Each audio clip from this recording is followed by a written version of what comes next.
Suamiku bawa selingkuhannya saat perayaan anniversary pernikahan kami. Kubalas penghinaan itu tanpa ampun. Halo Bunda. Semoga Bunda semuanya dalam keadaan sehat dan bahagia ya. Saya doakan yang sudah subscribe semoga rezekinya lancar ya. Selamat menonton. Hari ini seharusnya menjadi hari yang sempurna. Puncak dari 7 tahun perjalanan kami mengarungi samudera rumah tangga. Matahari pagi menyelinap melalui celah tirai jendela, menyapu lembut sisa-sisa kegelapan dan menyinari kamar yang penuh dengan kenangan. Aku, Dinda, sudah terbangun jauh sebelum sang surya menunjukkan dirinya, dibangunkan oleh desir-desir kegelisahan dan harapan yang berbaur menjadi satu. Hari ini adalah anniversary pernikahan ke-7 kami, sebuah tonggak yang konon adalah tahun kebahagiaan sejati. Tahun di mana cinta tidak lagi sekadar gejolak asmara, tetapi telah berubah menjadi sebuah ikatan yang dalam, tenang, dan abadi. Aku menghirup dalam-dalam, berusaha menenangkan debaran jantung yang berdetak tak karuan, seperti seorang gadis muda yang akan pergi pada kencan pertamanya. Bayangan senyum Mas Bima, pria yang kukenal sebagai belahan jiwaku, penghuni istana di semua mimpiku, menghangatkan relung jiwaku yang paling dalam. Aku masih bisa merasakan genggaman tangannya yang hangat dan mantap pada hari pernikahan kami. Sumpahnya yang bergema hikmat di hadapan Tuhan dan para saksi, berjanji untuk mencintai, menghormati, dan menyayangiku dalam suka dan duka. Kupandangi lagi dekorasi yang telah kupersiapkan berbulan-bulan dengan penuh cinta. Bunga-bunga segar berwarna putih dan krem, warna tema pernikahan kami dulu, telah menghiasi setiap sudut kafe favorit kami yang menghadap ke taman yang asri. Aroma melati dan mawar memenuhi udara, bercampur dengan harum kue ulang tahun yang dipesan khusus dari tempat yang sangat Mas Bima sukai. Setiap detail kuatur dengan sempurna, dari lipatan serbet berbentuk angsa hingga pilihan musik instrumental lembut yang akan mengalun sepanjang malam. Ini adalah persembahanku untuknya, untuk kami, sebuah bukti cinta dan komitmen yang telah kami jaga selama 7 tahun penuh. Aku membayangkan kejutan dan kebahagiaan yang akan terpancar dari matanya. Kebanggaan yang akan dia tunjukkan padaku di depan semua keluarga dan sahabat. Aku membayangkan kita akan berpelukan, berbisik cinta, dan berjanji untuk menghabiskan 70 tahun lagi bersama.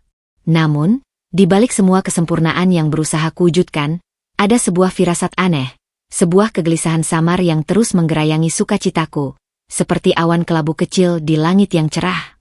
Belakangan ini, Mas Bima terasa begitu distant, begitu jauh. Ada jarak tak kasat mata yang tiba-tiba memisahkan kami. Dia lebih sering sibuk dengan proyek baru di kantornya, proyek yang membuatnya pulang larut malam, seringkali dengan bau parfum yang tidak kukenal atau dengan alasan meeting yang terdengar dipaksakan. Senyumnya, yang dulu selalu hangat dan hanya untukku, kini seringkali terasa datar, seperti topeng yang dipakai untuk menyembunyikan kelelahan atau sesuatu yang lain. Percakapan kami, yang dulu mengalir begitu saja tentang segala hal, kini seringkali mandek, digantikan oleh hening yang awkward atau obrolan singkat seputar urusan domestik. Aku mencoba meyakinkan diri sendiri bahwa ini hanyalah fase, bahwa setiap pernikahan pasti memiliki pasang surutnya, bahwa dia hanya lelah. Tapi suara kecil di kepalaku berbisik sesuatu yang lain, sesuatu yang lebih gelap, sesuatu yang membuat nafasku sesak dan hatiku berdebar-debar tidak karuan. Aku mengusir bisikan itu, memaksakan senyum ke cermin. Hari ini adalah hari bahagia. Hari ini adalah hari kami. Aku harus percaya pada itu. Tapi retakan kecil di permata hubungan kami sudah mulai terasa. Dan aku, dengan semua cinta dan harapanku, berdiri di tepinya, berusaha keras untuk tidak jatuh. Waktu terasa berjalan dengan lambat. Setiap detik bagai setetes air yang jatuh dari keran yang bocor, menetes dengan sabar dan tak tergesa-gesa, seolah menguji setiap urat kesabaranku. Kafe yang penuh dengan dekorasi indah dan aroma harum tiba-tiba terasa begitu pengap, seolah dinding-dindingnya perlahan-lahan bergerak mendekat, ingin menghimpitku. Aku berusaha terlihat sibuk, mengatur ulang vas bunga yang sudah sempurna, memastikan tempat duduk setiap tamu sudah tepat, dan tersenyum pada setiap orang yang datang sementara hatiku berdebar kencang bagai genderang perang yang ditabuh tanpa henti. Setiap bunyi bel di pintu masuk membuatku tersentak, mataku langsung menoleh penuh harap dan was-was, mencari sosok yang begitu kunantikan, Mas Bima. Namun, yang datang hanya teman-teman kuliah atau sepupu-sepupuku yang langsung memberiku pelukan hangat dan ucapan selamat. Senyumku mulai terasa kaku, seperti topeng yang dipaksakan menutupi wajah yang sesungguhnya penuh kecemasan. Lalu, akhirnya, mobilnya yang sangat kukenal, mobil hitam yang dulu kami pilih bersama dengan penuh tawa, pelan memasuki area parkir. Dadaku sesak, campuran lega dan kecemasan yang aneh menyergapku. Aku hampir saja melangkah keluar untuk menyambutnya, tapi sesuatu membuatku membeku. Gerakanku terhenti seketika, seperti boneka kayu yang talinya putus. Pintu penumpang terbuka, dan bukan sopir atau rekan kerjanya yang keluar, seperti yang sering dia katakan akhir-akhir ini. Sebuah sepatu hak tinggi berwarna merah menyala menyentuh aspal, diikuti oleh kaki yang ramping dan sebuah gaun yang terlalu glamour, terlalu bertenaga, untuk acara seperti ini. Perempuan itu muncul sepenuhnya, dan dunia di sekitarku seakan-akan kehilangan suara. Itu adalah Rahma. Wajahnya, yang hanya kulihat dari foto-foto sembunyi-sembunyi di ponsel Bima yang suatu kali tanpa sengaja terbuka, kini hadir di hadapanku dalam daging dan darah. Dia tersenyum, matanya berbinar dengan kepercayaan diri yang menusuk, dan melambaikan tangan pada seseorang di dalam mobil, pada suamiku. Mas Bima keluar dari sisi pengemudi, wajahnya bersemu sedikit rasa bersalah yang cepat digantikan oleh senyum lebar yang kupahami sebagai topengnya. Dia tidak hanya membawanya. Dia mengenakan setelan jas abu-abu yang kupilih khusus untuknya, yang kubeli dengan tabunganku sendiri sebagai hadiah anniversary untuknya. Jas yang seharusnya menjadi simbol cinta dan komitmen kami, kini dikenakannya untuk menemani dia. Mereka berjalan menuju pintu kafe, dan meskipun mereka tidak bergandengan tangan, jarak antara mereka begitu dekat, bahunya hampir bersentuhan, dan ada suatu bahasa tubuh yang intim, suatu keakraban yang tercipta dari banyak waktu yang dihabiskan bersama dalam kesepakatan rahasia. Setiap langkah mereka mendekat seperti pukulan palu godam yang menghancurkan setiap tulang rusukku satu persatu. Aku bisa mendengar desisan napas Sari, sahabatku, di sampingku, dan tangannya yang tiba-tiba mencengkeram lenganku dengan erat, seolah ingin menahanku agar tidak runtuh. Darahku mendidih oleh kemarahan yang begitu panas, tapi sekaligus membeku oleh kenyataan pahit yang disodorkan tanpa ampun di depan semua orang yang kukasihi. Ini bukan khilafan. Ini adalah sebuah pernyataan. Sebuah penghinaan yang terencana dan dilaksanakan dengan sempurna. Dan aku berdiri di sana, menggunakan gaun anniversary-ku, menyambut selingkuhan suamiku sendiri di perayaan cinta kami. Pintu kafe seakan-akan membuka diri untuk menyambut seorang raja dan ratu yang baru dinobatkan. Bukannya suami istri yang merayakan ikatan suci mereka. Mas Bima melangkah masuk dengan keyakinan yang begitu besar, seolah dia baru saja memenangkan sebuah pertandingan besar dan membawa pialanya ke dalam ruangan. Cahaya lampu kristal memantul di permukaan jas abu-abunya. Jas yang seharusnya menjadi simbol kebanggaan kami berdua, namun kini terlihat seperti seragam pengkhianatan. Rahma mengikutinya dengan langkah percaya diri. Gaun merahnya seperti bendera kemenangan yang dikibarkan di atas puing-puing harga diriku. Matanya menyapu ruangan dengan cepat, mencatat setiap dekorasi, setiap wajah, dan aku bisa melihat bibirnya menyunggingkan senyum kecil yang penuh dengan rasa superior, seolah dia sedang menilai sebuah pameran yang didedikasikan untuknya. Lalu, pandangannya menemuiku. Tidak ada rasa bersalah, tidak ada rasa malu. Hanya sebuah pengakuan dingin. Sebuah tantangan yang tak terucapkan. Dia tahu bahwa aku tahu. Dan dia tahu bahwa Bima ada di pihaknya. Bima mendekatiku, wajahnya memakai ekspresi yang biasa dia gunakan saat sedang bernegosiasi bisnis yang sulit.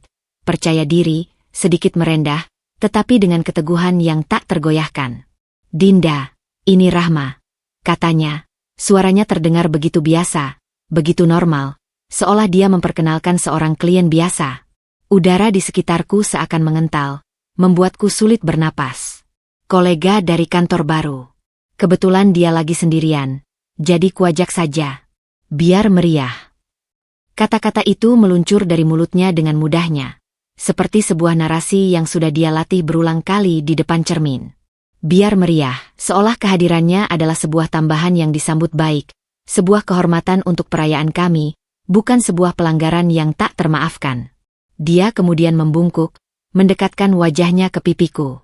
Aku bisa mencium aroma parfumnya yang familiar, campuran kayu dan citrus yang dulu selalu membuatku merasa aman, namun kini tercampur dengan wewangian menyengat dan manis dari parfum Rahma yang masih melekat di bajunya. Ciumannya di pipiku terasa seperti sengatan listrik, sebuah pengkhianatan yang dilakukan di depan mata semua orang. Kulitku merinding, dan aku harus mengerahkan semua kekuatan dalam diriku untuk tidak menyentak mundur atau, lebih buruk lagi, menamparnya tepat di wajahnya. Kemudian, giliran Rahma.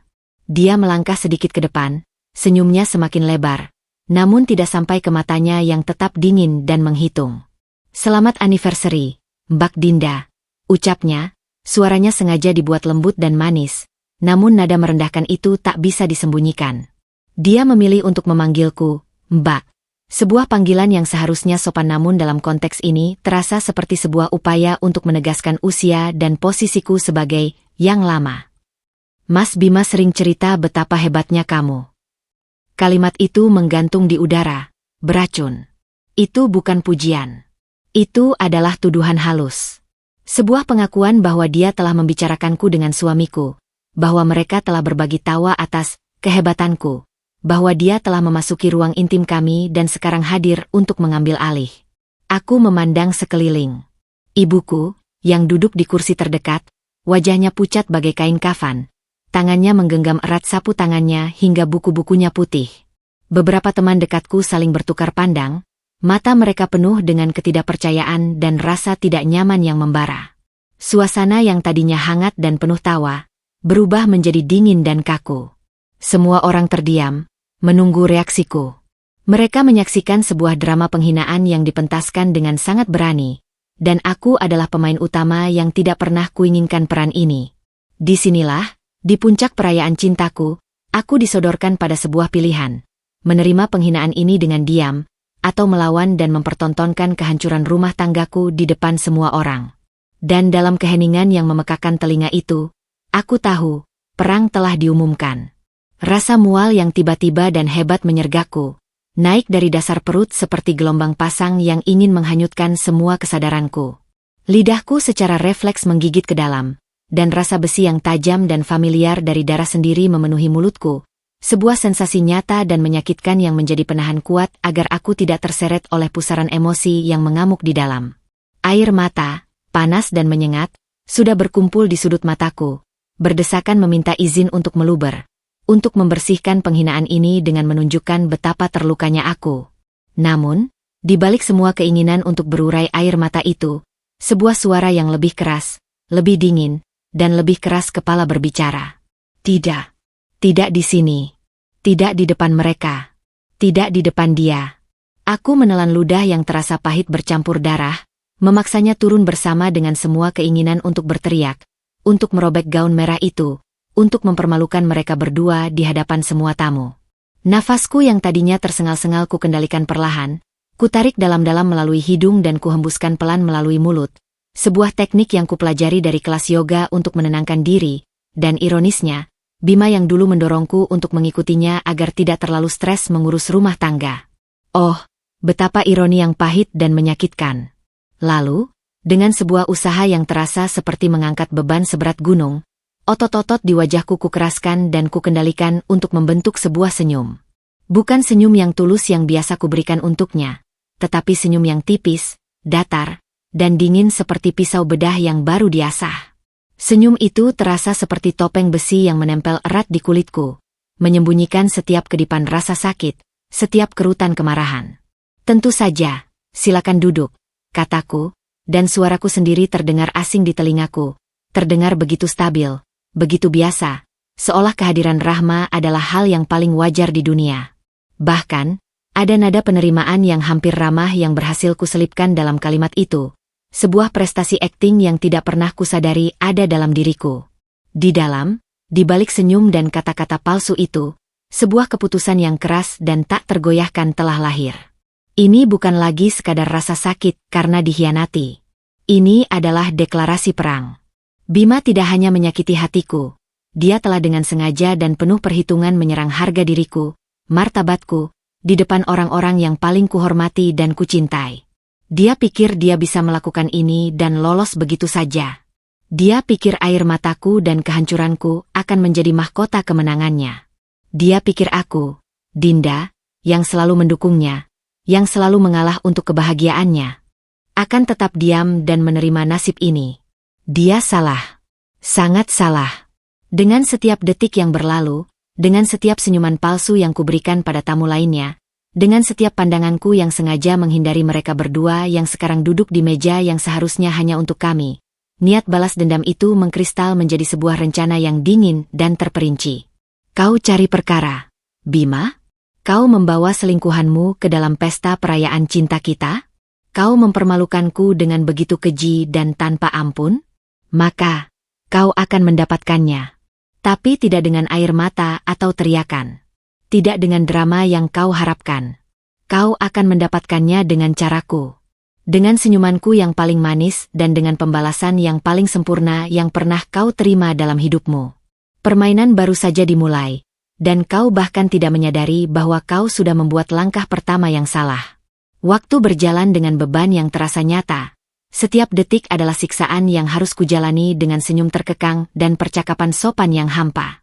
Aku berkeliling di antara tamu-tamu, menanyakan kabar, menawarkan makanan, seolah-olah dunia tidak baru saja rubuh di atas kepalaku.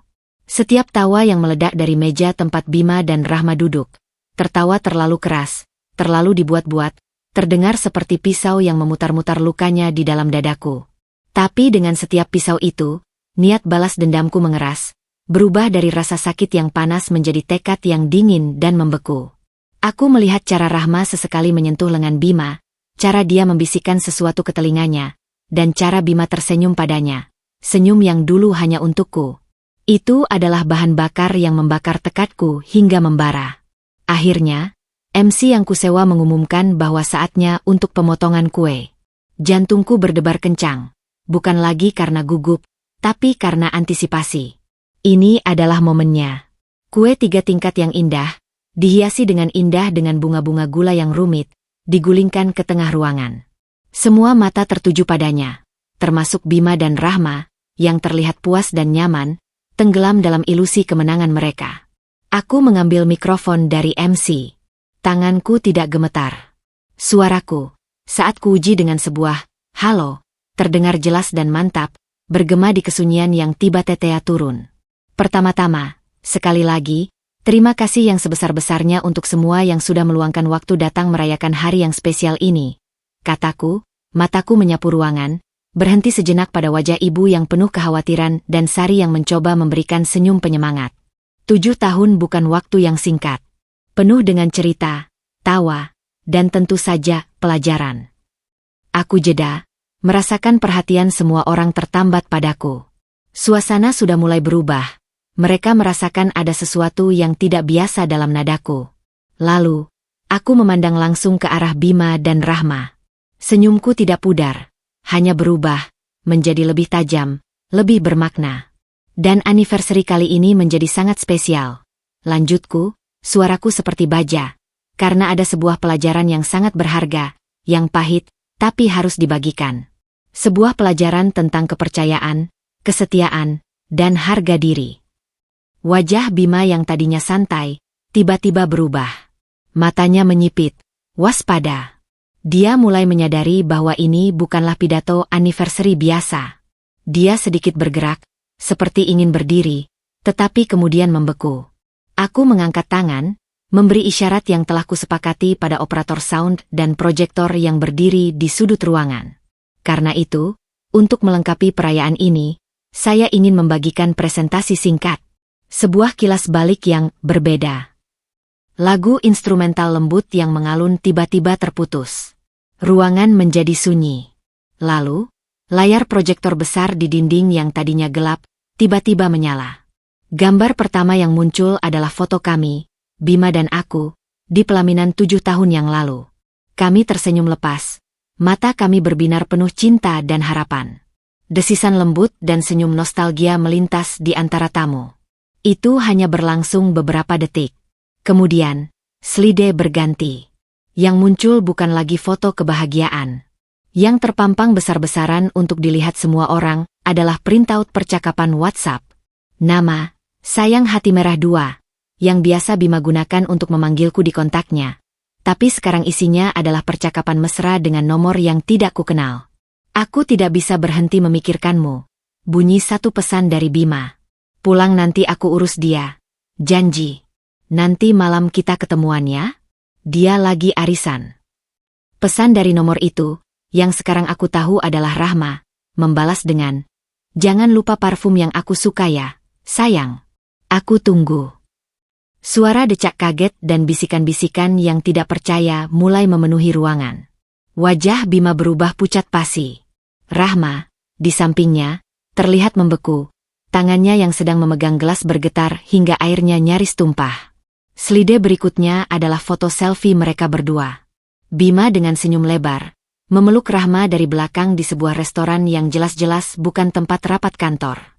Foto lainnya, mereka di dalam mobil, kepala Rahma bersandar di pundak Bima.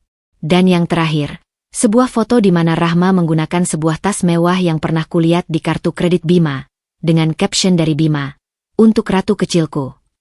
Teriakan dan gemuruh shock tidak bisa lagi dibendung. Ibuku menjerit pelan, "Astagfirullah," dan memegangi dadanya. Suasana yang tadinya hangat dan meriah, berubah menjadi arena aib yang menyiksa. "Dinda, matikan itu." "Sekarang," raung Bima, akhirnya berdiri. Wajahnya yang merah padam oleh kemarahan dan malu yang mendalam. Dia terlihat ingin maju ke arah proyektor, tetapi tubuhnya seperti ditambatkan oleh beratnya rasa malu yang menyebar ke seluruh penjuru ruangan. Beberapa teman lelakinya memegangi lengannya, mencoba menenangkannya, tetapi wajah mereka juga mencerminkan kengerian dan ketidaknyamanan yang mendalam. "Tapi aku sudah menyiapkan segalanya. Operator proyektor adalah orang kepercayaan Sari yang sudah kubayar mahal, dan diperintahkan untuk tidak memedulikan siapapun selain aku." Presentasi terus berlanjut, memperlihatkan lebih banyak bukti, catatan hotel, tagihan restoran mewah, bahkan sebuah video pendek dari CCTV parkir mal yang menunjukkan mereka berdua berpegangan tangan. Aku hanya berdiri di sana, mikrofon masih di tangan, menyaksikan kehancuran yang kuperlihatkan pada semua orang. Ini bukan lagi sekadar pembongkaran. Ini adalah eksekusi publik. Dan aku adalah algojonya. Kekacauan merajalela di dalam ruangan. Suara teriakan Bima yang penuh amarah dan malu tenggelam dalam lautan decak kaget, bisikan-bisikan yang panik, dan erangan ketidakpercayaan yang bergema dari setiap sudut. Wajah-wajah tamu yang tadinya penuh sukacita kini memudar, digantikan oleh ekspresi ngeri, malu, dan dalam beberapa kasus, rasa ingin tahu yang tidak sehat. Beberapa orang mencoba menengok, ingin melihat reaksi Bima dan Rahma, sementara yang lain menundukkan kepala, terlalu malu untuk menyaksikan kehancuran sebuah pernikahan yang terjadi begitu cepat dan brutal di depan mata mereka. Aroma makanan lezat yang sebelumnya menggoda kini terasa tengik, bercampur dengan atmosfer kepahitan dan pengkhianatan yang menyelimuti setiap inci ruangan. Aku tetap berdiri di depan, mikrofon masih menggenggam erat di tanganku, bagai seorang jenderal yang baru saja memenangkan pertempuran paling menentukan. Darahku masih berdesir dingin oleh adrenalin, tapi luarannya, aku tenang. Tenang yang menyeramkan. Mataku tidak lepas dari Bima, yang kini berdiri terhuyung-huyung, wajahnya yang merah pada mulai berubah menjadi pucat lesi, napasnya tersengal-sengal seperti ikan yang terdampar. Rahma tidak lagi terlihat sombong. Dia membungkuk, menyembunyikan wajahnya yang pasti sudah basah oleh air mata malu di balik tangannya. Bahunya yang sebelumnya tegak kini gemetar tak terkendali. Gaun merahnya yang menyala tadi, yang menjadi simbol keberanian dan kemenangannya, kini terlihat seperti bendera kekalahan yang memalukan, sebuah pernyataan yang salah dan berani yang berbalik menghancurkannya. Layar proyektor akhirnya gelap setelah memamerkan semua bukti yang tak terbantahkan. Tapi pertunjukan belum selesai. Aku telah memikirkan segalanya hingga detail terkecil. Dengan sebuah anggukan halus dari kepalaku, seorang kurir yang telah kutunggu di dekat pintu, seorang pemuda dengan seragam resmi, berjalan dengan pasti melintasi ruangan yang sunyi seketika. Semua mata, yang masih belum pulih dari shock, kini mengikuti setiap langkahnya. Kurir itu tidak menuju ke arahku. Dia berjalan langsung ke meja tempat Bima dan Rahma duduk, dan dengan sikap formal, menyerahkan sebuah bingkahan kecil yang dibungkus kertas kado bermotif elegan kepada Rahma. Rahma mengangkat kepalanya, matanya yang bengkak dan penuh air mata membelalak bingung dan ketakutan. Dia melihat ke arah Bima, mencari perlindungan, tapi Bima bahkan tidak bisa menatapnya, tenggelam dalam lautan aibnya sendiri. Dengan tangan gemetar, seperti orang yang memegang bom waktu, Rahma membuka bingkahan itu. Suara gesekan kertas kado yang merobek terdengar nyaring dalam keheningan yang mencekam. Isinya adalah sebuah botol parfum. Bukan sembarang parfum. Itu adalah merek yang sangat mahal. Merek yang sama yang selalu kubeli untuk Bima. Wewangian kayu dan citrus yang dulu selalu dia puji dan katakan sebagai aroma favoritnya. Aroma yang melekat pada baju dan kulitnya selama bertahun-tahun, menjadi bagian dari identitasnya bagiku.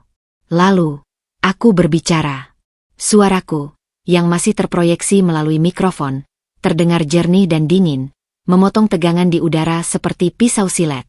Aku perhatikan, Rahma, kataku, setiap kata diucapkan dengan presisi yang kejam, bahwa kamu memiliki selera yang sangat khusus terhadap barang-barang bekasku. Tatapanku tajam, menancap langsung padanya, tidak memberi ampun. Kau mengambil suamiku.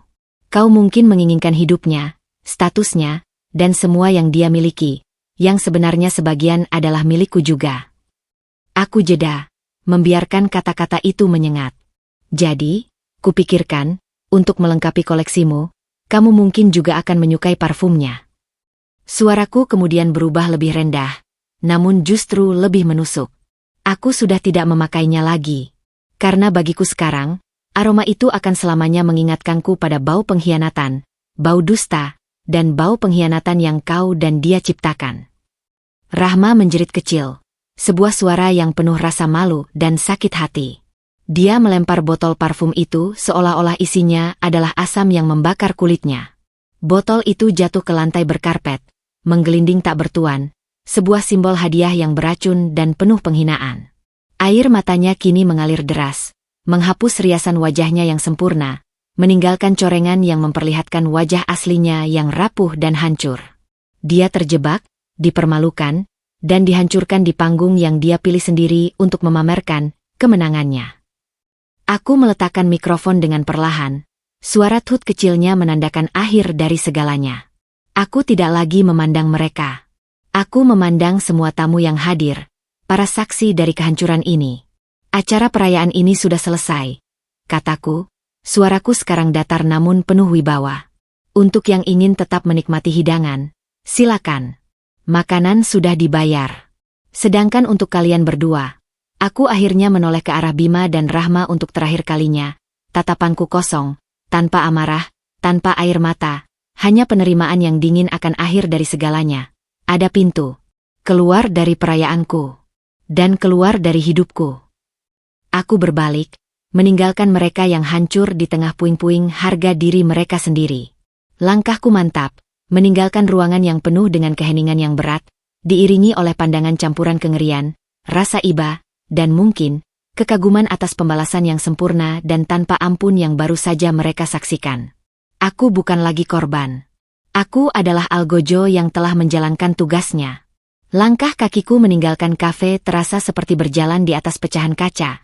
Setiap hentakan menyeratkan rasa sakit yang tertahan.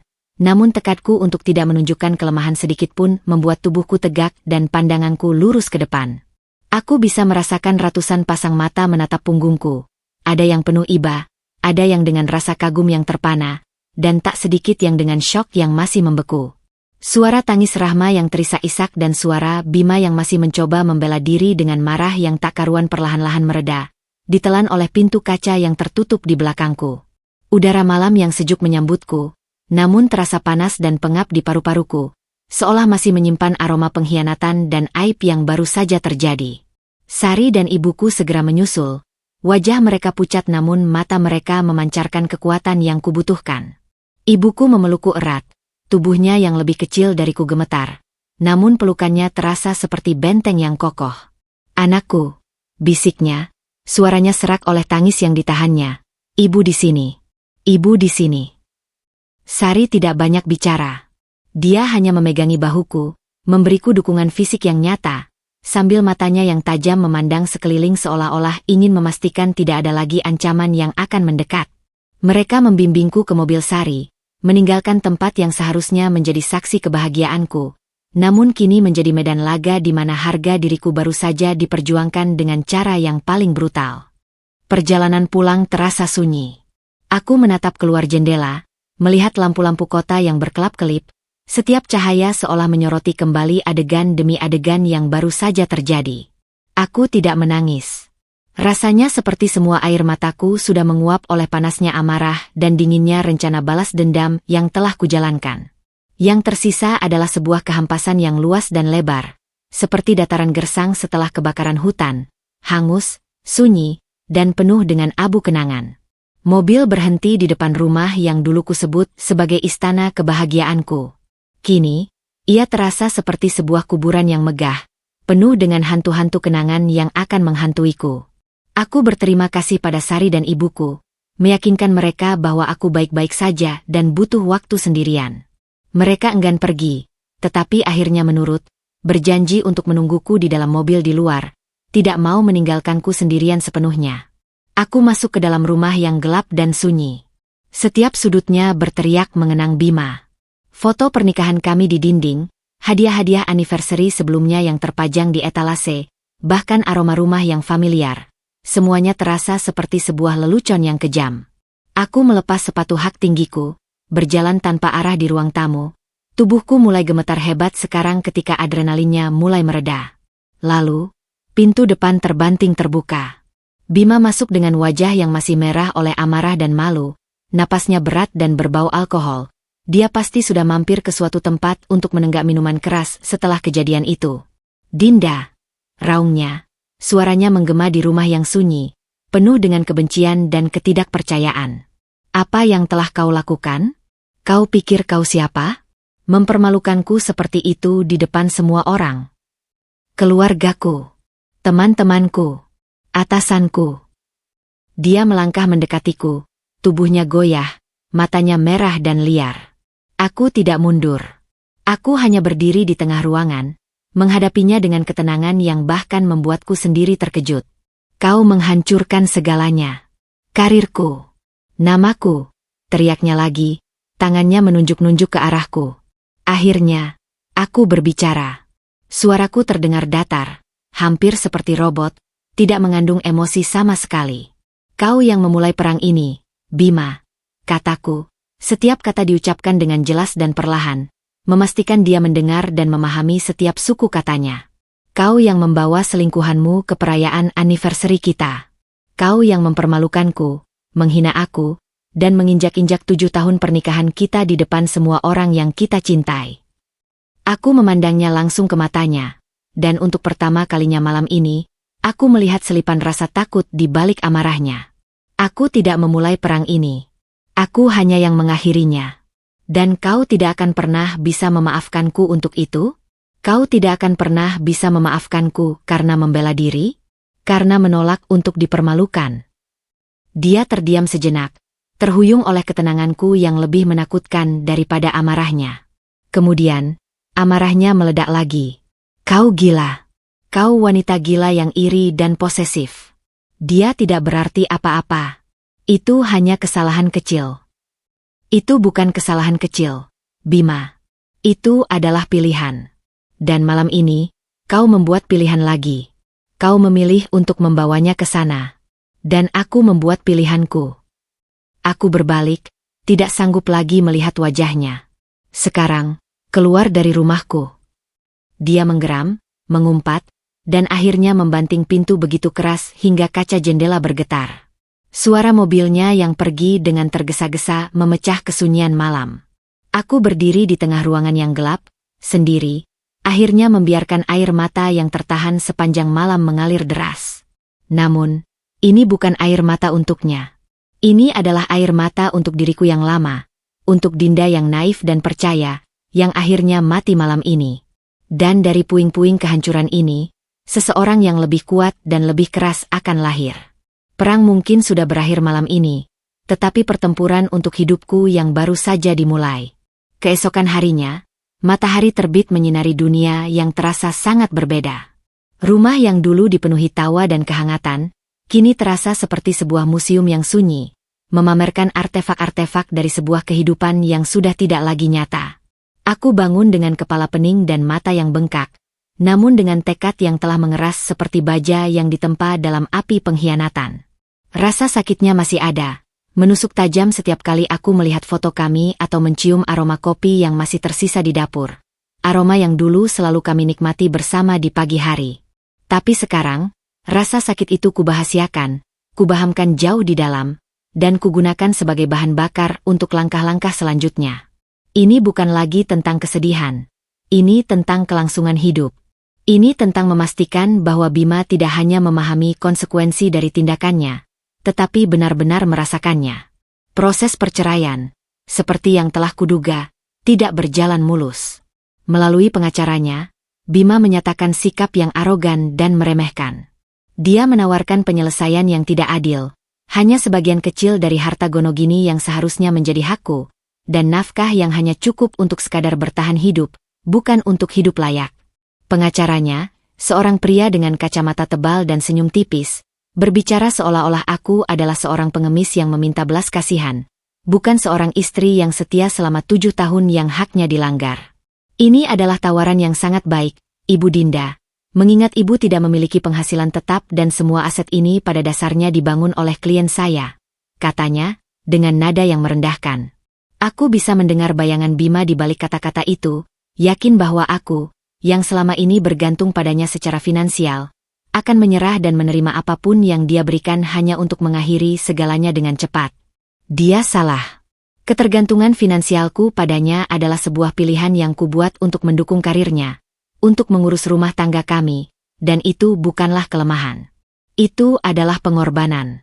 Dan sekarang, pengorbanan itu akan kubuat menjadi senjataku. Diam-diam, tanpa sepengetahuan siapapun, bahkan Sari dan ibuku, aku mulai mengumpulkan senjata.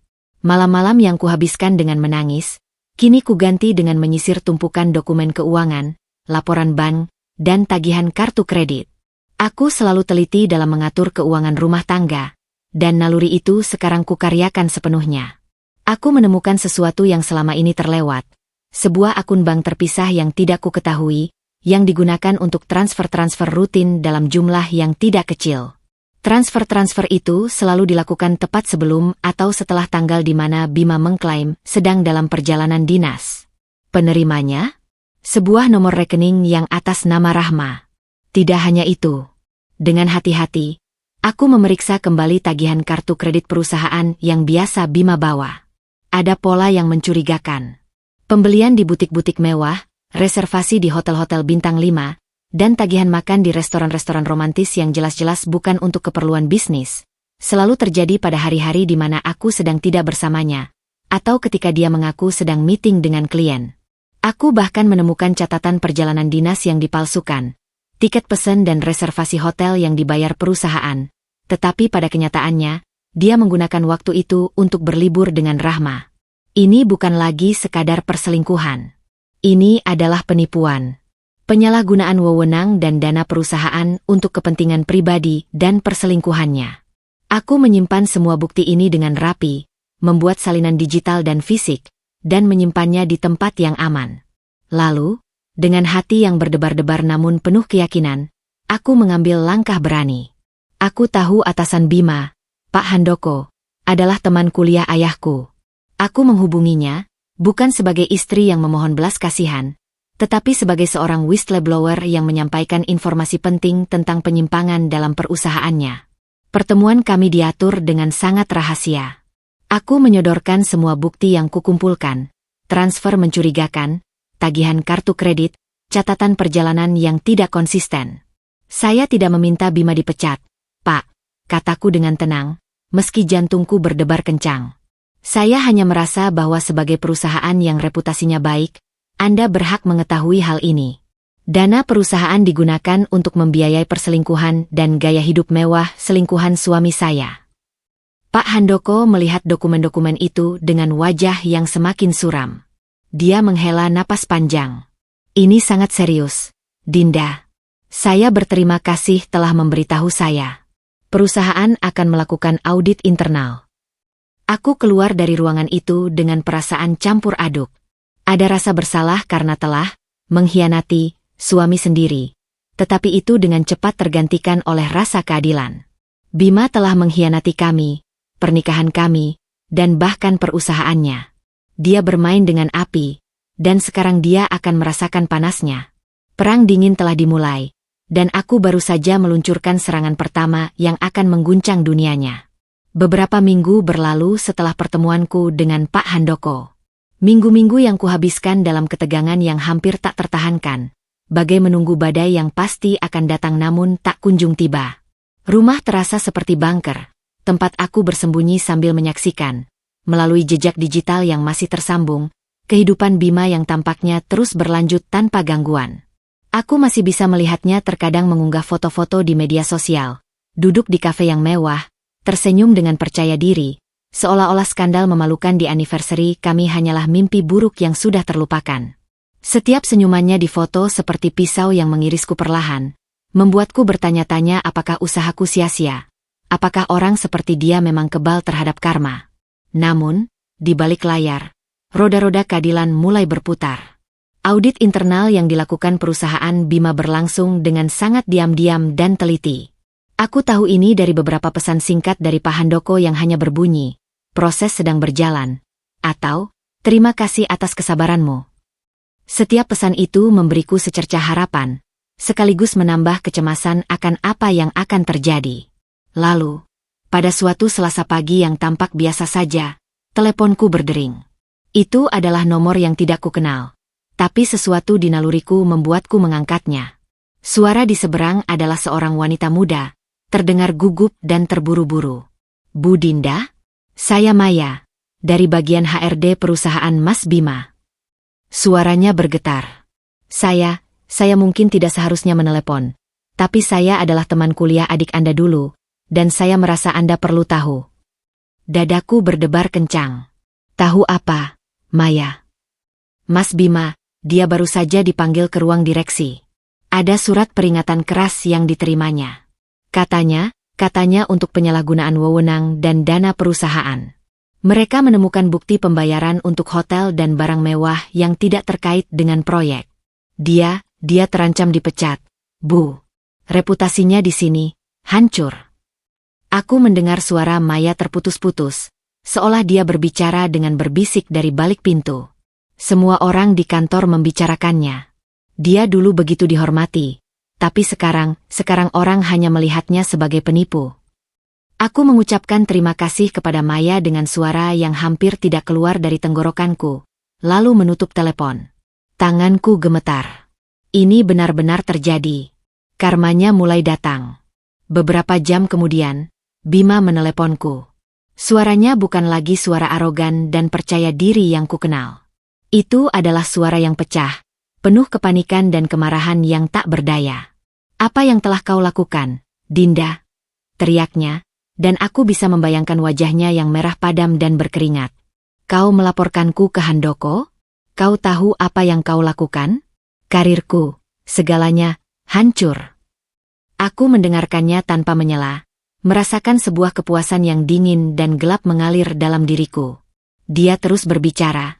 Suaranya semakin tinggi, penuh dengan tuduhan dan sumpah serapah. Dia menyalahkanku atas segalanya, atas ketidakbahagiaannya, atas perselingkuhannya, dan sekarang atas kehancuran karirnya. Dia bahkan tidak sekalipun mengakui kesalahannya sendiri. "Mereka akan memecatku, Dinda, dengan tidak hormat." Surat peringatan ini hanya permulaan. Reputasiku, nama baik yang kubangun selama bertahun-tahun, lenyap dalam semalam karena ulahmu. Akhirnya, aku berbicara, suaraku tenang dan datar, sangat kontras dengan amukannya. "Bukan karena ulahku, Bima. Karena ulahmu sendiri. Kau yang menyalahgunakan dana perusahaan. Kau yang menggunakannya untuk wanita lain. Aku hanya memberitahu kebenaran. Jika kau tidak melakukan kesalahan, tidak akan ada yang bisa kuhancurkan." Dia terdiam sejenak, lalu mengeluarkan suara yang seperti orang tercekik. Kau tidak tahu apa yang kau lakukan. Kau telah menghancurkanku. Kau yang menghancurkan dirimu sendiri," balasku, sebelum akhirnya menutup telepon. Aku berdiri di dekat jendela, melihat keluar ke taman yang mulai ditutupi oleh bayangan senja. Tidak ada sukacita yang kurasakan, tidak juga kemenangan. Yang ada adalah sebuah kepuasan yang suram, sebuah pengingat bahwa setiap tindakan memiliki konsekuensinya. "Bima, yang dulu begitu percaya diri dan dihormati, kini terpuruk dalam teriknya aib yang dia ciptakan sendiri. Karir yang dibanggakannya, statusnya sebagai pria sukses, semuanya runtuh berantakan. Dan ini, aku tahu, hanyalah awal dari karma yang akan terus mengejarnya. Dengan karir Bima yang runtuh dan reputasinya hancur lebur, fokus balas dendamku secara alami beralih kepada Rahma. Perempuan itu, yang dengan begitu beraninya menginjak-injak pernikahanku dan menyeringai di hadapanku, tidak boleh bebas begitu saja. Dia harus memahami bahwa pria yang direbutnya bukanlah trofi, melainkan seorang pengkhianat yang konsekuensinya kini harus dia tanggung juga. Aku ingin dunia yang dia puja, dunia gemerlap, penerimaan sosial, dan kehidupan mewah, berbalik menghancurkannya. Aksi balas dendamku terhadap Rahma lebih halus, lebih terukur, namun sama-sama mematikan. Aku tidak akan menyentuh fisiknya atau propertinya. Itu terlalu kasar dan tidak elegan. Sebaliknya, aku akan menyerang inti dari keberadaannya, citra dan status sosialnya. Aku tahu dari pengintaian diam-diam di media sosialnya bahwa Rahma adalah seorang yang sangat peduli dengan penampilan dan penerimaan sosial. Dia aktif di beberapa komunitas elit, klub kesehatan, dan sering menghadiri acara-acara amal yang sebenarnya hanya sebagai ajang pamer kekayaan dan mencari perhatian. Aku mulai dengan bukti yang paling tak terbantahkan. Percakapan mesra mereka dan foto-foto selfie yang sudah kuperlihatkan di pesta anniversary. Namun, kali ini, aku tidak menampilkannya di layar lebar. Aku menyebarkannya secara strategis dan terselubung. Aku membuat akun-akun anonim di media sosial dan bergabung dengan grup-grup eksklusif di mana Rahma aktif. Dengan penuh kesabaran, aku mengamati interaksinya, mempelajari dinamika kelompok, dan mengidentifikasi orang-orang yang paling berpengaruh dan paling mudah percaya pada gosip. Kemudian, secara perlahan, aku mulai menabur benih. Aku mengirimkan pesan pribadi kepada beberapa anggota kunci dari komunitasnya, wanita-wanita yang dikenal sebagai penyebar gosip tercepat. Pesanku selalu dimulai dengan nada prihatin dan seolah-olah ingin memperingatkan mereka. Hai, saya lihat Anda dekat dengan Rahma. Hati-hati ya. Dia ternyata punya main-main dengan suami orang. Ini buktinya. Saya khawatir Anda tidak tahu dan jadi terseret reputasinya. Aku lampirkan 1 atau 2 bukti yang paling meyakinkan. Screenshot chat dengan nama dan foto Bima yang jelas, atau foto selfie mereka berdua yang tidak bisa disangkal. Efeknya berlangsung lebih cepat dari yang kubayangkan. Dalam hitungan hari, desas-desus mulai menyebar seperti api di ladang kering. Aku memantau media sosial Rahma dengan cermat. Postingannya yang biasanya dipenuhi dengan komentar pujian dan like yang banyak, mulai sepi. Teman-teman dekatnya tiba-tiba menghilang. Di sebuah postingan di mana dia mengunggah foto di sebuah kafe mewah, seorang wanita berani berkomentar dengan sindiran, "Wah, lagi nikmati hasil jarahannya." Komentar itu kemudian dihapus, tetapi screenshotnya sudah tersebar luas di grup-grup privat. Puncaknya adalah ketika dia tidak diundang ke acara penggalangan dana tahunan sebuah yayasan sosial yang sangat dia banggakan keanggotaannya. Seorang kenalan yang juga anggota yayasan itu membisikkan padaku. Dewan langsung memutuskan untuk tidak mengundangnya setelah informasi tentang perilaku pribadinya sampai ke telinga mereka. Mereka tidak ingin nama yayasan tercoreng. Aku melihat sendiri karma itu menghampirinya. Suatu kali, tanpa sengaja, aku melihatnya di mall. Dia sedang sendirian, duduk di food court, menatap kopinya dengan pandangan kosong. Gaunnya tidak semeriah biasanya, riasannya tidak sempurna, dan yang paling penting, aura percaya diri dan kesombongannya yang dulu memancar kuat, kini telah menghilang. Dia terlihat kecil, rapuh, dan kesepian. Tidak ada teman yang menemaninya, tidak ada telepon yang berdering, hanya kesendirian yang menyelimutinya seperti kabut. Dia telah dikucilkan. Komunitas yang dulu dia jadikan tempat pamer dan mencari validasi, kini menolaknya. Teman-teman yang dulu memujinya, kini berbalik membicarakannya di belakang. Status sosial yang dia bangun dengan susah payah, atau lebih tepatnya, dengan uang dan pengaruh Bima, runtuh berantakan. Dia mungkin masih memiliki Bima untuk sementara waktu, tetapi apa artinya memiliki seorang pria yang kini tidak lagi memiliki kekayaan, karir, atau harga diri? Aku membiarkan senyum tipis mengembang di bibirku. Ini adalah pembalasan yang sempurna. Aku tidak perlu mengotori tanganku. Aku hanya membiarkan kebenaran berbicara, dan membiarkan masyarakat menghakiminya sendiri. Rahma ingin merebut tempatku di dunia yang kubangun dengan Bima. Dan sekarang, dia mendapatkan tempatnya. Di pinggiran masyarakat, dikucilkan, dan dibicarakan sebagai pelakor. Karma telah membayarnya dengan mata uang yang paling dia pahami, pengucilan dan aib sosial. Kemenanganku, meskipun terasa manis, ternyata hanya menjadi jeda singkat sebelum badai berikutnya melanda. Bima dan Rahma, yang kini terdesak oleh karma yang mulai menghantam mereka dari segala sisi, tidak tinggal diam. Mereka yang tadinya berada di puncak kepercayaan diri, kini terhuyung-huyung oleh pukulan telak terhadap reputasi dan karir mereka. Dan seperti binatang yang terluka, mereka menjadi lebih berbahaya, lebih putus asa, dan lebih licik. Mereka tidak akan menyerah begitu saja. Mereka akan melawan dengan segala cara yang mereka miliki, tidak peduli seberapa hina atau keji caranya.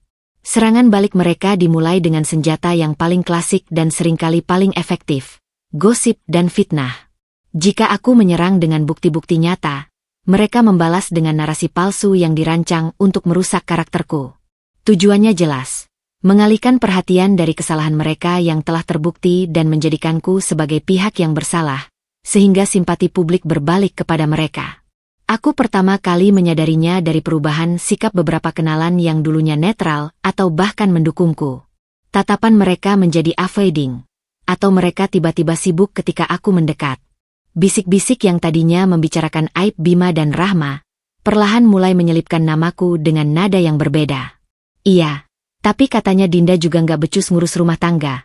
Loh, atau, Bima itu korban juga, dia dikurung dalam pernikahan yang tidak bahagia.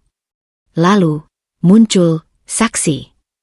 Seorang rekan kerja Bima yang memang pernah bersitegang denganku dulu karena menolak ajakan arisan yang kuadakan, tiba-tiba muncul ke permukaan. Perempuan itu, yang bernama Iva, dengan berani memberikan wawancara kepada sebuah media online yang haus sensasi. Dengan wajahnya yang dibuat-buat sedih dan penuh penyesalan, dia bercerita tentang bagaimana aku, sebagai istri, adalah seorang yang posesif dan manipulatif. Sudah lama sebenarnya kami melihatnya, katanya kepada reporter, matanya berkaca-kaca yang terlatih. Mbak Dinda itu mengisolasi Mas Bima dari teman-temannya. Selalu cemburu buta tanpa alasan. Setiap meeting pasti telepon terus-menerus. Mas Bima itu sebenarnya orang baik, hanya tertekan sekali di rumah. Saya tidak membenarkan perselingkuhannya, tapi saya bisa memahami jika dia mencari pelarian dari tekanan itu. Wawancara itu menjadi viral. Narasinya sempurna untuk konsumsi publik. Suami korban istri galak yang akhirnya mencari pelarian. Rahma, dalam narasi ini, berubah dari pelakor menjadi penyelamat. Penyelamat yang memahami penderitaan Bima. Mereka bahkan menyebarkan foto-foto lama di mana aku terlihat serius atau lelah, dan membandingkannya dengan foto Rahma yang selalu tersenyum dan berdandan cantik, untuk memperkuat image bahwa aku adalah istri yang tidak menarik dan menyebalkan. Bima sendiri, melalui pengacaranya, mulai menggunakan narasi ini dalam proses perceraian.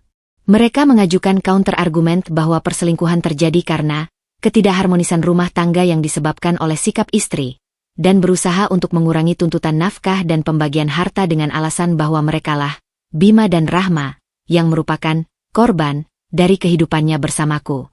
Aku membaca dan mendengar semua ini dengan perasaan campur aduk antara jijik, marah, dan sedikit rasa takut. Mereka memutarbalikkan fakta. Mereka menjadikan pengorbananku, kesetiaanku, dan bahkan rasa sakitku, sebagai senjata untuk menyerangku. Ini adalah permainan kotor yang dirancang untuk mematahkan mentalku dan memenangkan simpati. Tetapi, di balik semua kemarahan, sebuah ketenangan aneh mulai menyelimutiku. Mereka telah menunjukkan kartu mereka.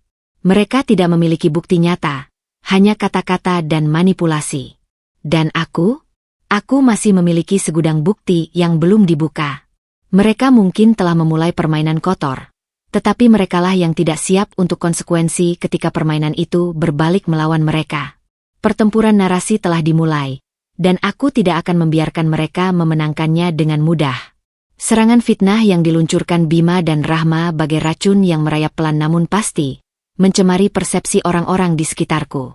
Aku bisa merasakan tatapan yang berubah, bisikan-bisikan yang berhenti ketika aku mendekat, dan bahkan beberapa teman yang mulai menjaga jarak, ragu-ragu antara percaya padaku atau pada narasi istri galak yang kini beredar luas. Iva, saksi, bayaran mereka, semakin sering muncul di media, dengan air mata buayanya dan cerita-cerita dramatis tentang bagaimana aku menghancurkan mental Bima, dengan tuntutan dan kecurigaanku yang tidak beralasan. Rasanya seperti berjuang melawan kabut. Musuhku tidak terlihat, tetapi dampaknya nyata dan melumpuhkan. Namun, diam-diam, di balik kedok korban yang mereka pakai, aku tahu kebenaran tetap ada di pihakku. Dan kebenaran, jika disampaikan dengan cara yang tepat, akan selalu lebih kuat daripada gosip yang paling licin sekalipun. Aku tidak akan turun ke level mereka dengan membalas menyebar fitnah. Sebaliknya, aku akan melawan dengan senjata yang paling mereka takuti, transparansi dan bukti yang tak terbantahkan. Langkah pertamaku adalah melindungi diriku dari tuduhan, tidak waras, atau posesif, yang mereka lontarkan. Aku menjalani tes psikologis lengkap di sebuah klinik terpercaya yang direkomendasikan oleh pengacarku. Prosesnya panjang dan melelahkan, menggali setiap sudut kejiwaanku, tetapi aku menjalaninya dengan tenang karena aku tahu ini diperlukan.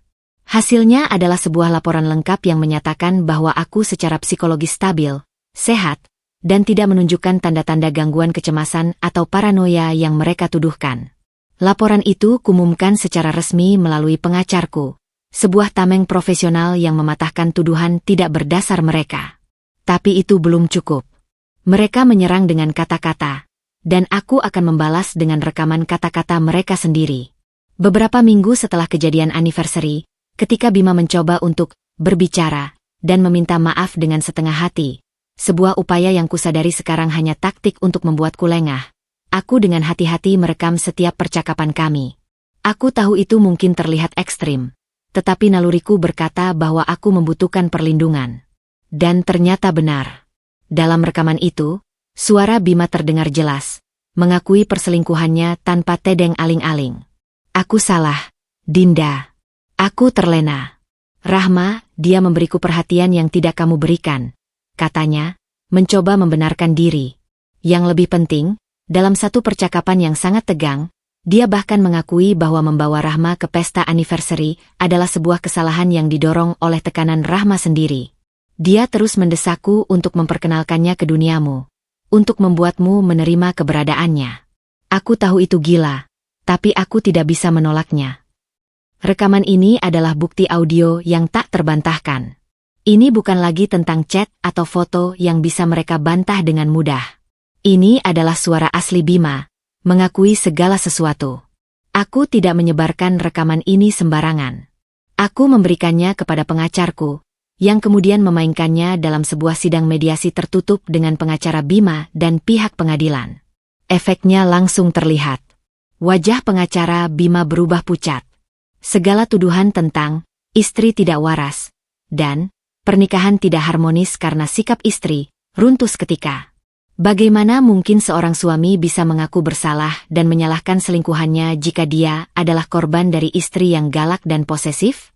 Selain itu, aku juga membagikan laporan psikologiku dan cuplikan rekaman, yang disamarkan untuk melindungi privasi proses hukum, kepada teman-teman dan keluarga yang mulai ragu. Aku tidak menyerang balik. Aku hanya menyatakan, ini adalah kebenaran. Silakan nilai sendiri. Opini publik, yang sempat goyah oleh fitnah mereka, berbalik dengan cepat dan lebih kuat dari sebelumnya. Iva, saksi, mereka tiba-tiba menghilang dari media sosial dan menolak semua wawancara. Teman-teman yang menjauh mulai mengirimiku pesan permintaan maaf. Narasi korban yang dibangun Bima dan Rahma terbongkar sebagai topeng belaka.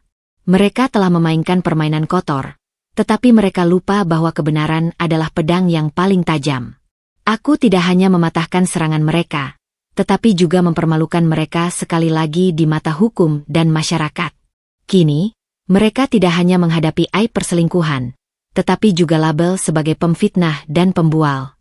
Pertempuran mungkin belum berakhir, tetapi di babak ini, kebenaran telah berbicara paling lantang. Kekalahan dalam pertempuran narasi di pengadilan dan di mata publik menjadi pukulan telak terakhir yang meruntuhkan sisa-sisa pertahanan Bima. Perusahaannya, yang telah melakukan audit internal yang mendalam dan menyaksikan sendiri drama fitnah yang dilancarkan Bima, tidak memiliki alasan lagi untuk memberikan toleransi. Sebuah keputusan diambil dalam rapat dewan direksi yang tertutup dan kaku. Bima, sang Golden Boy yang dulu dipuji atas kesuksesan dan ketajaman bisnisnya, kini dianggap sebagai liabilitas, sebuah noda yang harus segera dihapus dari citra perusahaan. Pemecatannya dilakukan dengan cepat dan tanpa ampun. Tidak ada pesan pensiun yang hangat, tidak ada ucapan terima kasih atas jasanya. Hanya sebuah surat pemutusan hubungan kerja yang dingin dan resmi, disampaikan oleh HRD didampingi oleh security. Seolah-olah dia adalah seorang kriminal yang harus diawasi. Alasan pemecatannya jelas. Penyalahgunaan wewenang, penggelapan dana perusahaan untuk kepentingan pribadi, dan tindakan tidak terpuji lainnya yang merusak reputasi dan nama baik perusahaan. Bima pulang pada hari itu dengan wajah hancur dan kosong. Menurut Maya, yang masih sesekali memberi kabar, dia membersihkan meja kerjanya dalam diam, di bawah tatapan campuran iba, syukur, bahwa bukan mereka, dan penghakiman diam-diam dari rekan-rekan kerjanya yang dulu mungkin iri padanya. Karir yang dibanggakannya, yang dibangun dengan susah payah selama lebih dari 10 tahun, hancur berantakan dalam hitungan minggu. Tidak hanya di perusahaan itu, tetapi reputasinya yang sudah tercoreng membuatnya hampir mustahil untuk mendapatkan posisi yang setara di perusahaan lain di industri yang sama. Jejak digital itu abadi, dan berita tentang pemecatannya karena penyalahgunaan dana sudah tersebar luas. Kehidupannya yang mewah, yang ditopang oleh gaji besarnya dan tunjangan perusahaan, runtuh seketika. Cicilan rumah mewah yang dulu dibanggakannya kini menjadi beban yang mencekik. Mobil-mobil mewahnya harus dijual dengan terpaksa untuk menutupi pengeluaran dan biaya hukum yang membengkak. Gaya hidupnya yang glamor, yang juga dinikmati oleh Rahma, tiba-tiba berakhir. Dia yang dulu adalah pria sukses, yang menjadi kebanggaan keluarganya dan incaran wanita-wanita seperti Rahma, kini hanya menjadi seorang pengangguran dengan masa lalu yang kelam dan masa depan yang suram. Aku mendengar kabar tentang keadaannya yang menyedihkan dari beberapa kenalan yang masih merasa kasihan. Dia sering terlihat duduk sendirian di kafe-kafe biasa, bukan yang mewah lagi, menatap kosong ke depan, atau terlibat cekcok panas dengan Rahma di tempat umum. Tampaknya, tanpa status dan uangnya, hubungan, cinta sejati, mereka yang dulu dibanggakan tidak lagi semulus dulu. Tekanan finansial dan aib sosial membebani hubungan mereka dengan sangat berat. Karma untuk Bima bukan hanya tentang kehilangan pekerjaan. Itu tentang kehilangan identitasnya. Dia kehilangan rasa hormat dari rekan-rekannya, kepercayaan dari atasannya, dan bahkan mungkin rasa hormat dari dirinya sendiri. Dia yang dulu memandang rendah dan menganggap remeh pengorbananku, kini merasakan betapa pahitnya menjadi yang dianggap remeh dan tidak berharga. Dia tidak hanya kehilangan aku, tetapi juga segala sesuatu yang membuatnya merasa menjadi pria, karir, status, kekuatan finansial, dan harga diri. Kini, yang tersisa hanyalah bayangan dari dirinya yang dulu, seorang yang hancur oleh keserakahan dan kebohongannya sendiri, dan harus menanggung konsekuensi dari setiap pilihan salah yang dibuatnya. Dengan jatuhnya Bima dari puncak kesuksesan, Rahma secara tidak terelakkan ikut terseret dalam pusaran kehancuran yang sama. Hubungan mereka, yang dibangun di atas fondasi kemewahan, status, dan janji-janji manis tentang kehidupan mewah, dengan cepat menunjukkan retaknya ketika dihadapkan pada kenyataan pahit. Tanpa uang dan pengaruh Bima, mereka hanyalah dua orang asing yang terikat oleh aib dan kekecewaan. Aku mengamati perubahan ini dari kejauhan, melalui laporan-laporan dari kenalan dan sisa-sisa aktivitas media sosial mereka yang mulai menyusut. Awalnya, Rahma tampak berusaha keras untuk mempertahankan fasade kehidupan mewahnya. Dia masih memposting foto di kafe-kafe yang sedikit lebih terjangkau, tetap mengenakan beberapa perhiasan dan tas branded yang mungkin hadiah terakhir dari Bima sebelum semuanya runtuh. Namun, Cahaya kemilaunya mulai memudar. Like dan komentar di postingannya menyusut drastis. Hanya disisakan oleh beberapa bot atau kenalan lama yang mungkin merasa kasihan. Tekanan finansial menjadi momok yang nyata. Gaya hidup yang dijalaninya selama ini, yang didanai oleh uang Bima, dan tanpa disadarinya, sebagian adalah uangku dan uang perusahaan, tidak mungkin lagi dipertahankan. Apartemen mewah yang mungkin mereka sewa bersama harus ditinggalkan. Aku mendengar kabar bahwa mereka pindah ke tempat yang lebih sederhana, jauh dari pusat kota dan sorotan. Untuk Rahma, yang terbiasa dengan kemewahan dan perhatian, ini pasti merupakan sebuah penurunan status yang sangat memalukan dan menyakitkan. Konflik di antara mereka mulai merebak ke permukaan. Beberapa kali, mereka terlihat bertengkar di tempat umum. Seorang teman bercerita bahwa dia melihat mereka di sebuah pusat perbelanjaan biasa, bukan mal mewah lagi. Bima terlihat frustasi, sementara Rahma merengek dengan wajah yang masam.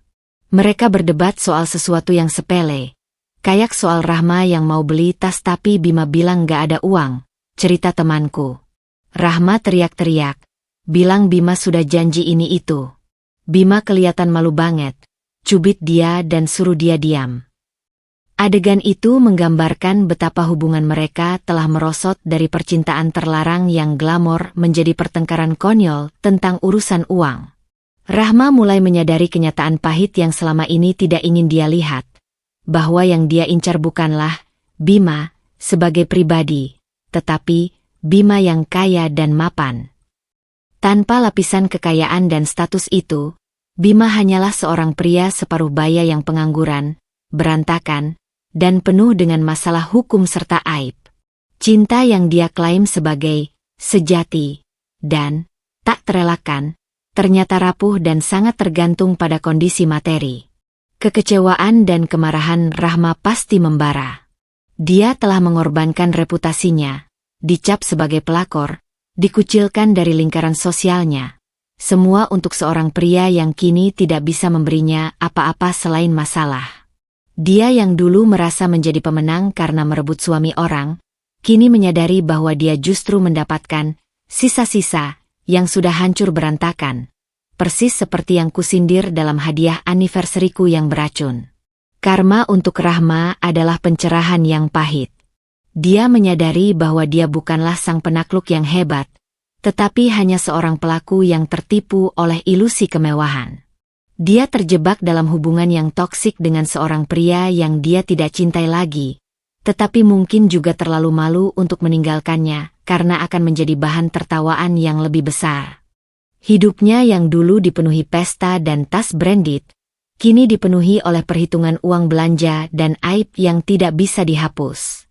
Dia kehilangan tidak hanya masa depannya, tetapi juga ilusi tentang dirinya sendiri sebagai wanita yang pandai memanipulasi keadaan untuk keuntungannya. Kini, dia hanya menjadi bagian dari reruntuhkan kehidupan seorang pria yang telah dia bantu hancurkan. Tekanan yang membelit kehidupan Bima dan Rahma tidak lagi dapat dibendung. Bagai sebuah pressure cooker yang katupnya telah rusak, hubungan mereka yang rapuh akhirnya meledak dengan dahsyat, menghancurkan sisa-sisa ilusi yang masih mereka pegang. Aku, melalui berbagai sumber, menyaksikan, dari jauh, keruntuhan final dari hubungan terlarang yang mereka bangun dengan begitu sombongnya di atas puing-puing pernikahanku. Konflik yang awalnya hanya berupa cekcok kecil tentang uang belanja atau pilihan restoran, kini berkembang menjadi pertempuran terbuka yang penuh dengan kebencian dan penyesalan. Tanpa adanya kekayaan dan status yang menjadi lem perekat mereka, yang tersisa hanyalah dua ego yang terluka dan saling menyalahkan. Setiap percakapan berubah menjadi arena saling menusuk, di mana luka lama dibuka dan dijadikan amunisi untuk melukai lebih dalam. Puncaknya terjadi di sebuah restoran kasual yang sering mereka kunjungi, sebuah tempat yang dulu mungkin terasa nyentrik dan berkelas bagi mereka, tetapi kini hanya menjadi pengingat akan penurunan status mereka. Menurut seorang kenalan yang kebetulan berada di sana, pertengkaran mereka dimulai dengan suara rendah yang bergetar penuh amarah, tetapi dengan cepat eskalasi menjadi teriakan yang memalukan yang bisa didengar oleh seluruh pengunjung. "Kau pikir aku mau hidup seperti ini?" teriak Rahma. Suaranya melengking tinggi dipenuhi kekecewaan yang telah menumpuk berbulan-bulan. "Dulu kau janji kehidupan mewah. Janji akan meninggalkan dia. Lihat kita sekarang. Hidup sengsara di apartemen sempit karena ulahmu." Bima, yang sudah kehilangan kesabaran dan harga dirinya, membalas dengan lebih keras. "Ulahku? Ulahku? Kau pikir ini salahku? Kau yang selalu mendesak, selalu ingin lebih. Tas-tasmu yang mahal, makan-makan di restoran bintang 5. Kau yang menghabiskan uangku, uang perusahaan, hingga semuanya hancur. Jangan salahkan aku karena kau tidak bisa mengatur keuanganmu. Kau yang lemah, tidak bisa mengatakan tidak padaku. Dan sekarang kau menyalahkanku? Aku yang harusnya menyalahkanmu. Kau menghancurkanku, Bima. Aku dikucilkan semua temanku. Reputasiku hancur karena hubungan denganmu." "Reputasimu? Reputasimu? Kau pikir aku peduli dengan reputasimu? Kau cuma pelampiasan, Rahma. Hiburan sementara. Dinda. Dinda adalah istriku. Dan kau merusak segalanya. Kau yang meracuniku, merusak pernikahanku, dan sekarang kau merusak hidupku." Kata-kata itu, hiburan sementara, kau cuma pelampiasan, pasti menghunjam seperti pisau belati ke jantung Rahma. Itu adalah pengakuan paling menghina yang bisa diterima seorang wanita yang mengira dirinya dicintai. Dia menjerit, sebuah suara yang penuh rasa sakit dan kemarahan, dan melemparkan gelas berisi air ke arah Bima. Adegan itu menjadi tontonan memalukan yang membuat manajer restoran akhirnya turun tangan dan meminta mereka untuk meninggalkan tempat tersebut. Mereka berpisah malam itu juga. Rahma, dengan wajah yang bercucuran air mata dan hati yang hancur oleh kenyataan bahwa dia hanya hiburan sementara, mengemasi barang-barangnya yang tersisa. Sebagian besar adalah barang-barang mewah pemberian Bima yang kini menjadi pengingat yang pahit, dan pergi tanpa melihat ke belakang. Bima, yang ditinggalkan dalam kemarahan dan penyesalan yang mendalam, menyadari betapa dalam kehancuran yang telah dia ciptakan untuk dirinya sendiri. Dia kehilangan segalanya. Istri yang setia, karir yang cemerlang, kekasih yang dia pilih, dan harga dirinya. Perpisahan mereka tidak romantis atau dramatis dalam arti yang epik. Itu adalah perpisahan yang pahit, kotor, dan penuh dengan kebencian. Mereka tidak saling merindukan, mereka saling menyalahkan. Mereka tidak berpisah sebagai sepasang kekasih yang terhalang keadaan, tetapi sebagai dua orang asing yang saling membenci karena telah saling menghancurkan.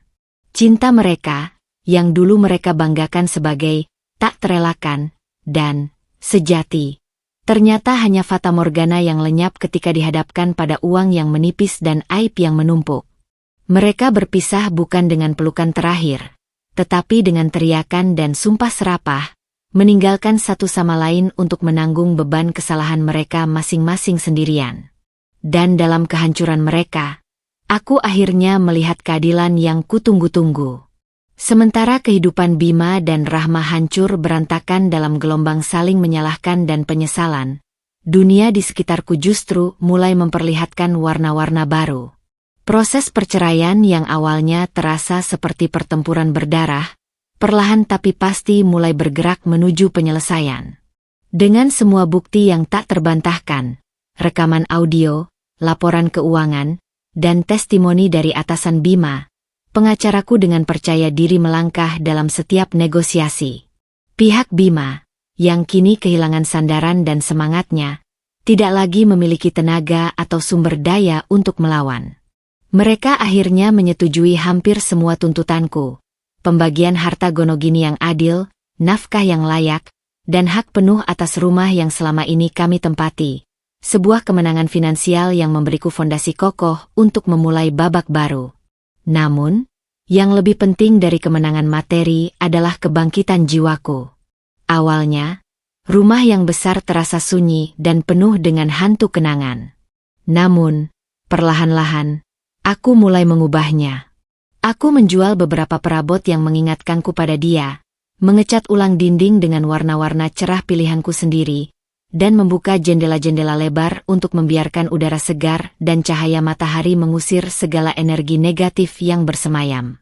Rumah itu perlahan berubah dari sebuah museum kesedihan menjadi sebuah sanktuariku, tempat di mana aku merasa aman dan damai.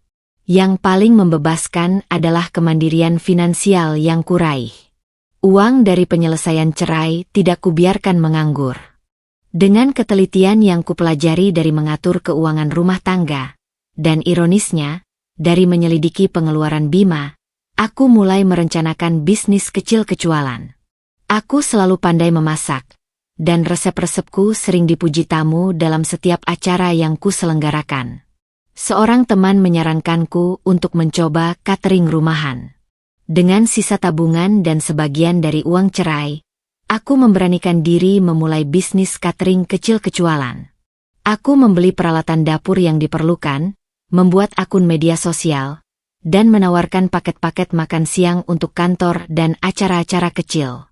Awalnya sepi order, tapi aku tidak menyerah. Aku memastikan setiap masakan yang kukirim sempurna rasanya dan presentasinya, disertai dengan layanan yang ramah dan profesional. Pelanggan pertamaku adalah kantor Sari, lalu menyebar ke teman-teman lama yang ingin mendukung. Kata-kata positif mulai berdatangan, dan perlahan-lahan, orderan pun semakin banyak. Bisnis cateringku, yang kubenamakan Dinda's Kitchen, mulai dikenal. Aku tidak hanya memasak.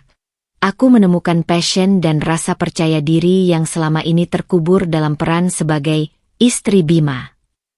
Aku yang membuat keputusan, aku yang mengatur strategi pemasaran, aku yang merasakan kepuasan ketika transfer dari pembeli masuk ke rekeningku sendiri.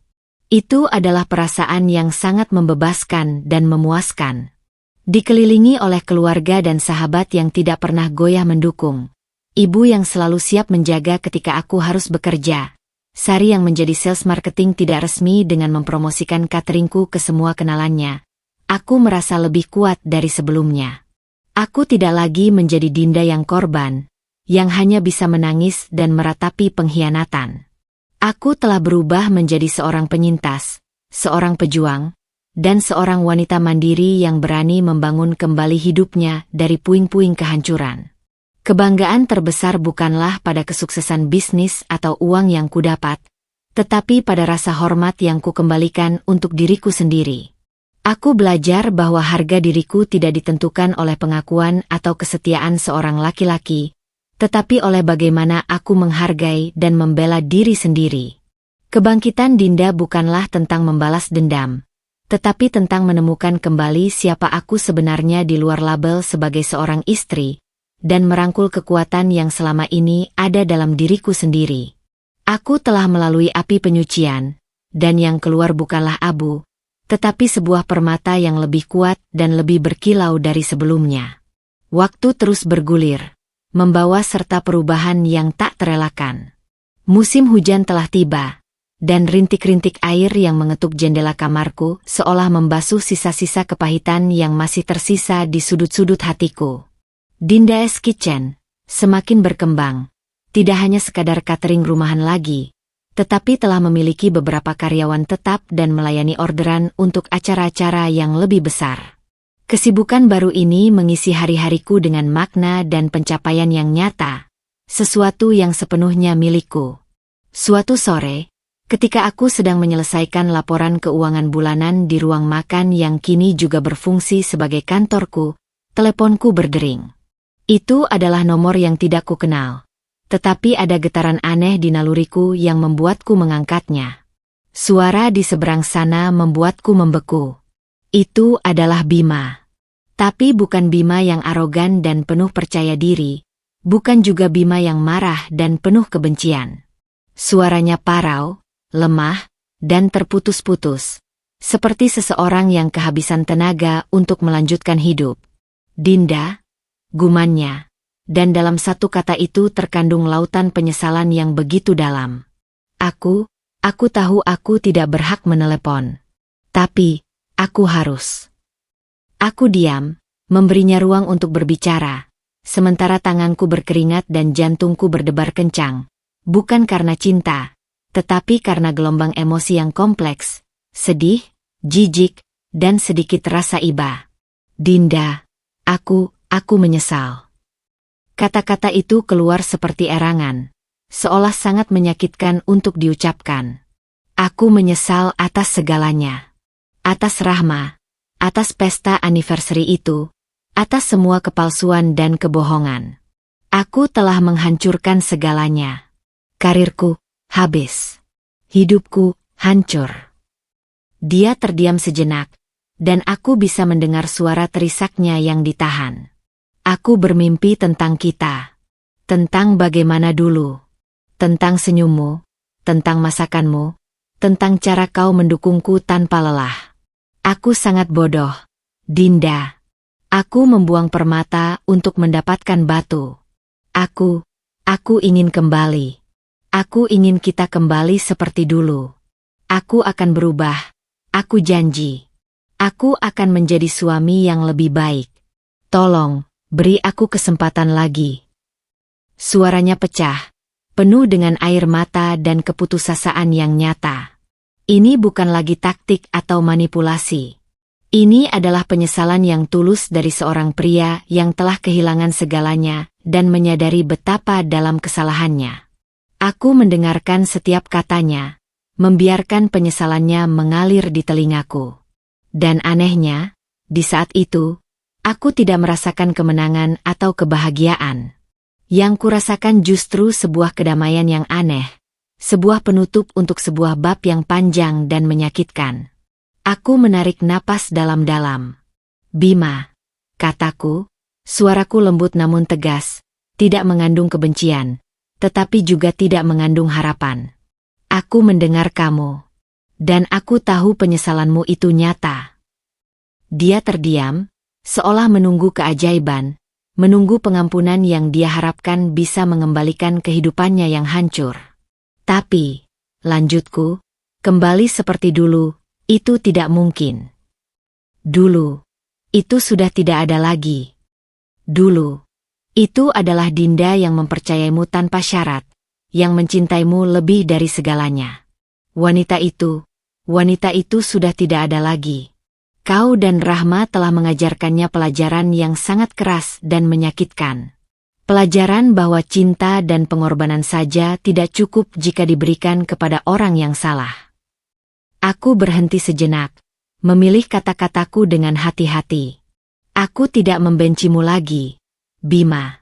Tapi aku juga tidak mencintaimu lagi. Yang ada sekarang adalah kelegaan. Kelegaan karena sudah melewati badai itu. Kelegaan karena bisa berdiri lagi dengan kakiku sendiri. Dan aku tidak akan pernah kembali ke dalam badai itu lagi, meskipun badai itu berjanji telah reda. Suara isaknya semakin keras di telepon. Dia memahami bahwa penyesalannya, meskipun tulus, telah datang terlalu terlambat. Kapal telah berlayar, dan pelabuhan telah tertutup untuk selamanya. Aku berharap kamu bisa menemukan kedamaian, Bima. Kataku, dengan nada yang akhirnya menutup percakapan. Tapi carilah kedamaian itu tanpa aku. Karena perjalananku sudah berada di tempat yang berbeda. Aku menutup telepon. Dan untuk pertama kalinya sejak kehancuran itu, aku menangis. Bukan untuk dia, bukan untuk kita, tetapi untuk semua rasa sakit yang telah kami lalui, dan untuk penutupan yang akhirnya datang. Air mata itu tidak terasa pahit.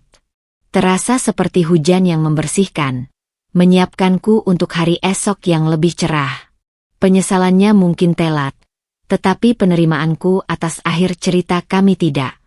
Aku akhirnya benar-benar bebas. Telepon dari Bima dengan suara penuh penyesalannya itu menggantung di udara seperti asap yang perlahan-lahan menyebar, meninggalkan bekas yang samar namun tak lagi menyengat.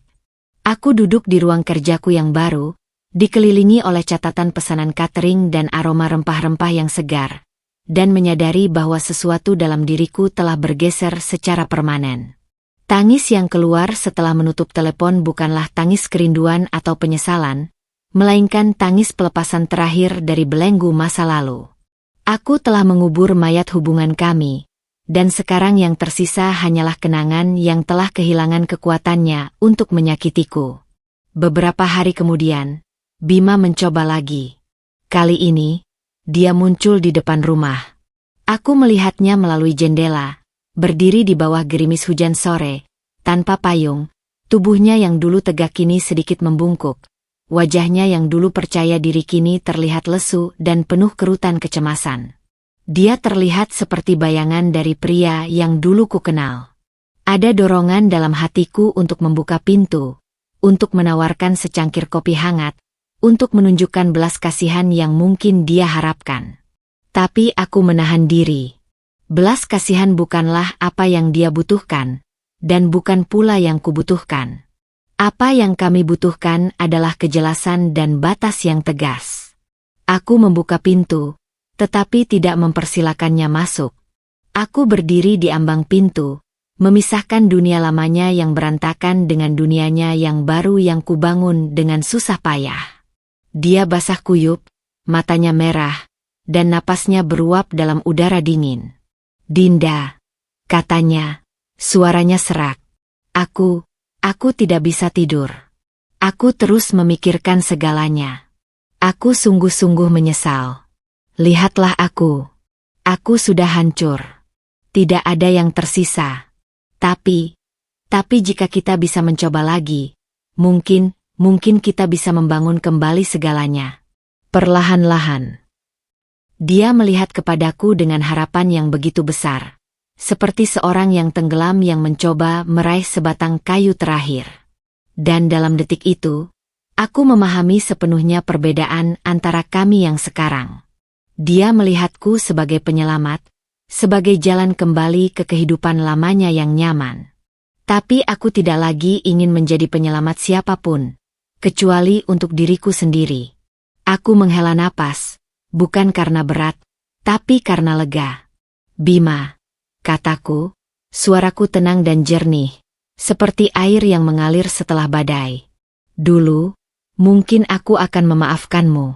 Mungkin aku akan menerima permintaan maafmu dan mencoba memperbaiki segalanya. Karena itulah Dinda yang dulu. Dia selalu memilih untuk memaafkan, untuk mempercayai, untuk bertahan. Aku memandangnya langsung ke matanya, tanpa kebencian, tapi juga tanpa keraguan. Tapi bukan lagi Dinda yang dulu yang kau ajak bicara sekarang. Kau dan Rahma telah mengajarku untuk menjadi kuat. Kau mengajarku untuk menghargai diriku sendiri lebih dari sekedar gelar, istri MU. Kau mengajarku bahwa pengorbanan tanpa syarat hanya akan berujung pada kehancuran. Hujan semakin deras, membasahi tubuhnya yang sudah basah, tapi dia sepertinya tidak merasakannya. Dia hanya menatapku, perlahan-lahan menyadari bahwa ini adalah akhir yang sesungguhnya. Aku tidak membencimu, Bima. Aku bahkan berharap kau menemukan kedamaian suatu hari nanti. Tapi kedamaianku tidak lagi bersamamu. Aku tidak akan pernah kembali menjadi lemah dengan menerima seorang pengkhianat kembali ke dalam hidupku. Hidupku sekarang adalah milikku. Dan di dalam hidup yang baru ini, tidak ada ruang untukmu lagi. Aku melihat air mata yang bercampur dengan air hujan di pipinya. Dia mengangguk pelan, perlahan-lahan memahami bahwa tidak ada yang tersisa untuk diperjuangkan lagi. Tidak ada kata-kata lagi yang bisa diucapkan. Dia memutar badan dan berjalan pergi, langkahnya gontai, tenggelam dalam rintik hujan dan penyesalannya yang sudah terlambat. Aku menutup pintu, dan kali ini, tidak ada air mata yang keluar. Yang kurasakan adalah sebuah keheningan yang damai, sebuah kepenuhan yang berasal dari dalam. Aku telah mengatakan kebenaranku, menegaskan batasku, dan melindungi kedamaian yang telah kuperjuangkan dengan susah payah. Menolak untuk kembali bukanlah tentang kekerasan hati, melainkan tentang mencintai diri sendiri cukup untuk memilih masa depan yang lebih baik. Aku bukan lagi korban yang memaafkan. Aku adalah penyintas yang memilih untuk melanjutkan hidup. Dan pilihanku adalah untuk tidak melihat ke belakang lagi. Pintu telah tertutup, dan aku telah siap untuk menyambut semua kemungkinan baru yang menantiku di depan.